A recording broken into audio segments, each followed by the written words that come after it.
केंद्रीय अर्थमंत्री अरुण जेटलीच्या अध्यक्षतेखाला 24 राज्यांच्या अर्थमंत्र्यांच्या हाजेरीत गुवाहाटीत जीएसटी मंडळाची ब्रेस्तार शुक्रार अशी 2 दीस मिटींग जाली। नव्या जीएसटी कर प्रणालीचे जुलयासान पयले तिमाहीचो हे मिटींगेत रिव्ह्यू घेतलो आणि 227तले दिसपट्टे वापरात आशिल्ले चडशा प्रॉडक्टांसयत एकूण 177 प्रॉडक्ट 28% वयल्यान 18%चेर हाडपाचो निर्णय जालो। 50 लक्झरी प्रॉडक्टां वेलो 28% जीएसटी कायम दवरपाचें थारला।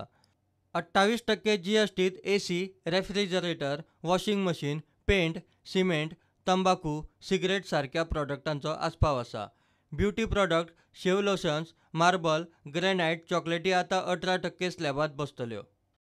एक ऐतिहासिक निर्णय लिया गया है कि 28% की श्रेणी में लगभग 227 वस्तुएं थी।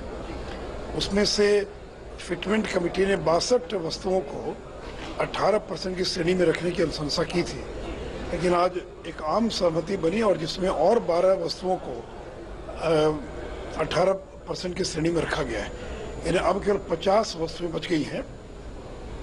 खास करके जो लग्जरी गुड्स हैं, जैसे एयर कंडीशनर, फ्रिज हैं, वॉशिंग मशीन्स हैं, या फिर वैसी चीज़ें जिन पर पहले भी 30% से ज़्यादा टैक्स लगता था, तो वैसी चीज़ों को छोड़कर बाकी अधिकांश चीज़ें जो हैं वो 18% की श्रेणी में आ गई हैं। Bureau report, prudent.